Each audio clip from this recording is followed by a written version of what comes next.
రాష్ట్రాన్ని అభివృద్ధి పథంలో నడిపించింది వైఎస్ఆర్ ప్రభుత్వమేనని అల్లూరు జిల్లా రంపచోడవరం ఎస్సీసీఎల్ అధ్యక్షుడు తాతపూడి ప్రకాష్ అన్నారు. మండల వైసీపీ అధ్యక్షులు వెంకటేశ్వరరావు అధ్యక్షతన నిర్వహించిన మీడియా సమావేశంలో వారు మాట్లాడుతూ రంపచోడవరం ఏజెన్సీ నియోజకవర్గం ప్రతి విషయంలో అభివృద్ధి పథంలో నడిపించిన ఘనత వైఎస్ఆర్సీపీకే దక్కిందని అన్నారు. టీడీపీ మాజీ ఎమ్మెల్యే ధనలక్ష్మిపై ఎమ్మెల్సీ అనంతబాబుపై అసత్య ఆరోపణలు చేయడం మానుకోకపోతే తీవ్ర పరిణామాలు ఎదుర్కోవాల్సిన పరిస్థితి వస్తుందని వైసీపీ నాయకులు హెచ్చరించారు. ఈ సమావేశంలో ఎంపీపీ కృష్ణారెడ్డి, జెడ్పీటీసీ బేబీరత్నం, పార్టీ నాయకులు రఘునాథ్ రెడ్డి, ఏడుకొండలు తదితరులు పాల్గొన్నారు. వైఎస్ఆర్ ప్రభుత్వంలో జగన్మోహన్ రెడ్డి గారి దీవెనలతో మా అనంతబాబు గారు, ధనలక్ష్మి గారి ఆధ్వర్యంలో ఇక్కడ ప్రజలకి పట్టాలు ఇవ్వడం జరిగింది.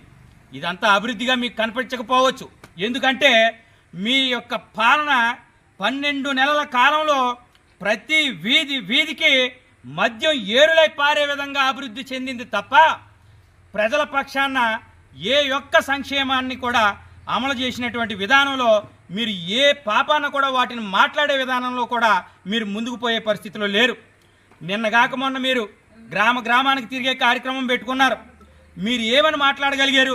ప్రజా సంక్షేమానికి కొరకు మా జగన్మోహన్ రెడ్డి గారు ఇచ్చినటువంటి నవరత్నాలు ఏవైతే ఉన్నాయో ప్రభుత్వం ఏర్పడటానికి ముందు మా ప్రభుత్వం ఏర్పడిన 6 నెలలకే వాటిని 90% అమలు చేసినటువంటి ముఖ్యమంత్రి ఎవరైనా ఉన్నారంటే వైఎస్ జగన్మోహన్ రెడ్డి అని చెప్పి మీ పచ్చ మీడియా వాళ్ళే మాట్లాడినటువంటి విధానం మీరు తెలుసుకోవాలి.